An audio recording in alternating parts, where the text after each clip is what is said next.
یعنی پاکستان کی سب سے بڑی خرابی یہ سمجھتا ہوں یہاں ٹرو ڈیموکریٹک ویلیوز موجود نہیں ہیں.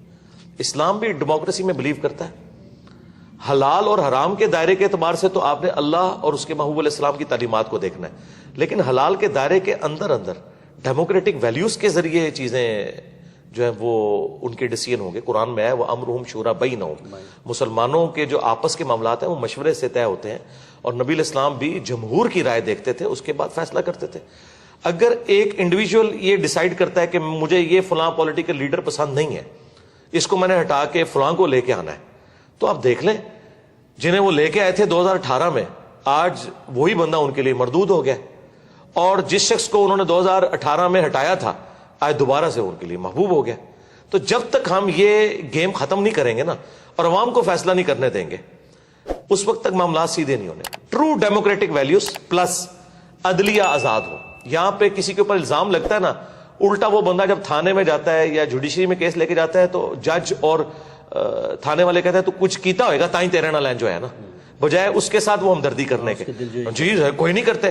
اس وجہ سے یہاں جو بدماش ہے, جو یہاں روڈ بلاک کر سکتے ہیں, جو اسلحے کے زور پہ دوسروں کو دبا سکتے ہیں, ان کا اپر ہینڈ ہے, اور جو شریف النفس لوگ ہیں وہ تو ذلیل ہوتے رہیں گے. بخاری مسلم میں حدیث ہے, تم میں سے ہر شخص نگہبان ہے, اس سے اس کی رعیت کے بارے میں پوچھا جائے گا. پھر نبی علیہ السلام نے فرمایا حکمران اپنی رعایا پہ نگہبان ہے, مرد اپنی بیوی بچوں پہ نگہبان ہے, عورت اپنے خاوند کے بچوں اور اس کے مال کے اوپر نگہبان ہے, وہ اکاؤنٹیبل ہے. ایک سپریم کورٹ کے جج کا کام نہیں ہے کہ وہ ہاسپٹل کے دورے کرے, ٹھیک ہے. اسی طریقے سے ایک آرمی چیف کا کام نہیں ہے کہ وہ بیٹھ کے تاجروں کے ساتھ میٹنگ کر رہا ہو. اسی طریقے سے ایک پرائم منسٹر کا کام نہیں ہے کہ وہ فوج کے حوالے سے کوئی لچ تلنے کی کوشش کرے, ٹھیک ہے, جو ان کا انٹرنل سٹرکچر ہے اس کو برباد کرنے کی کوشش کرے. یہ کام نہیں ہونا چاہیے. تو ساروں نے اس میں حصہ ڈالا ہے, اور میرا خیال ہے سب سے کم اگر کوئی حصہ ڈالا نا تو وہ پولیٹیشینز ہی ہیں. ہمارے اداروں کا فیلئر ہے جنہوں نے ان پولیٹیشینز کو یوز کیا اور پھر ان پولیٹیشینز نے ان کو یوز کیا. اگر یہ ادارے صحیح کام کرتے ہوتے, پولیٹیشینز کے اعلی کار نہ بنتے, اور یہاں پہ کم از کم 5 دفعہ اسمبلیاں اپنا ٹائم پورا کرتی, تو آپ کو آج کل یہ حالات نظر نہ آتے. آج 2 جملے ہمدردی کے ہماری اسٹیبلشمنٹ کے لیے بولنے کے لیے کوئی پاکستانی قوم میں سے تیار نہیں ہے. اور اگر اس کے اوپر ہم یہ رونا رو رہے ہیں نا, تو یہ رونا ہم عوام پہ نہیں رو رہے, ان پہ ہی رو رہے ہیں کہ یہ آپ کے کیے ہوئے آگے آئے ہیں. دیکھیں وہ لوگ جو 2018 میں بغلیں بجا رہے تھے نا, ٹھیک ہے, آج وہی لوگ فوج کے سب سے زیادہ مخالف ہوئے ہیں, ٹھیک ہے. کیوں ہوئے؟ پالیسیز کی وجہ سے. اب یہ سمجھتے ہیں کہ ہم اے پولیٹیکل ہوئے ہیں تو 70 سال کے گناہ ایک دن میں معاف ہو جائیں گے, وہ اللہ ہی ہے جو معاف کرتا ہے. یہ آپ نے مینٹل ماڈلز بدل دیے ہیں لوگوں کے. آپ نے اب دیکھیں دوبارہ دہشت گردی شروع ہو گئی ہے, مینٹل ماڈلز آپ نے بدل دیے, مذہبی جماعتوں کے ہاتھ میں آپ نے اسلحہ دے دیا. اب یہ نان اسٹیٹ ایکٹر جو ہے وہ اس وقت جیب تراش یہ بنے ہوئے ہیں, ٹھیک ہے, کیونکہ آپ نے ان کے چندے بند کیے ہیں, وہ اب عوام کو لوٹ رہے ہیں. یعنی پہلے بھی عوام مر رہی تھی, اب بھی عوام مر رہی ہے. تو آج جو فوج قربانیاں دے رہی ہے نا, تو اس میں سے میجورٹی ان کے بڑوں کی غلطی ہیں جو ان کو بھگتنی پڑ رہی ہیں, اور ہمیں تو خام خواہی بھگتنی پڑ رہی ہیں. تو اگر آج فوج کہتی ہے نا ہم اے پولیٹیکل ہے, تو اپنا وضو قائم رکھیں. یہ کم از کم 25 سال اپنا وضو قائم رکھیں. اس کے بعد تو خیر ان کو کسی نے پوچھنا بھی نہیں اس حوالے سے کہ کوئی ان کو دیکھے نا.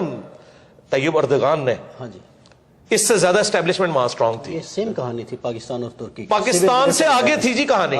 ہاں, لیکن ایک فرق تھا, وہ گوروں میں رہتے تھے, بی بی سی CNN دیکھتے تھے, ان کو basic human rights, true democratic values کا پتا تھا. تو اس لیے لوگ ٹینکوں کے آگے لیٹے. ہمارے لوگوں نے نہیں لیٹنا. جو 2 وقت کی روٹی کے محتاج ہیں نا, یہ ٹینکوں کے آگے نہیں لیٹیں گے. یہ ٹینکوں پہ چڑھ کے عوام کو ہی کچلیں گے. انہوں نے کبھی نہیں لیٹنا. ان کے اندر تو یہ سینس ہی نہیں ہے. اور عمران خان صاحب کے والے سے بھی میں عرض کروں, عمران خان صاحب جو نیریٹو لے کے نکلے ہیں نا, اس میں یہ جو ایلیمنٹ وہ کہہ رہے ہیں نا کہ فوج مجھے بٹھائے, ڈیموکریٹک لیڈر کا یہ کام نہیں کو یہ کہہ کہ مجھے موقع دو. ان کو نکالو یار, اس میں سے نکلیں. وہ کہہ رہے ہیں ہم نکلیں, ان کو آپ نکلے رہو. جو کبھی کبھار وہ کہتے ہیں کہ آپ نیوٹرل ہیں تو نیوٹرل ہی رہنا ہے, لیکن کچھ دیر بعد ان کا وضو پھر ٹوٹ جاتا ہے. کہتے ہیں ان چوروں کو لا کے مسلط کیا, ہمیں بھی موقع دو. یار پھر یہ اسی طریقے سے جیسے فضل الرحمان صاحب کہتے تھے امریکہ کو کہ ایک چانس ہمیں بھی دیں. یہ کام نہیں ہونا چاہیے. نیریٹو بہت اچھا ہے. یہ اس میں جو یہ بیچ میں وہ جو کہتے ہیں نا بکری دودھ دینی ہے پر مینگنا پا کے, یہ مینگنے نہ اس دودھ میں ڈلے. آپ نیریٹو رکھیں, ووٹ کو عزت دو. نواز شریف صاحب نے بڑی اچھی بات کی تھی, لیکن کچھ عرصے بعد انہوں نے پھر بوٹ کو عزت دی. ہاں جی, وہی بات ہے. تو ہمیں تو بڑی امیدیں تھیں جی نواز شریف صاحب سے کہ کوئی معاملات کو سیدھے لے کے چلیں گے, لیکن وہ بھی ان کا وضو ٹوٹ گیا. خان صاحب سے اب امیدیں ہیں لیکن وہ پھر دوسری طرف چل پڑتے، وہ تھوڑی دیر بعد اپنے بیانات سے خود ہی پیچھے ہٹ جاتے ہیں. اس کے لیے ان کو ایک دفعہ پکا کھڑا ہونا ہوگا. اس کے لیے ان میں یہ کمپیٹنسی ہونی چاہیے کہ وہ جیل جانے کو بھی برداشت کریں.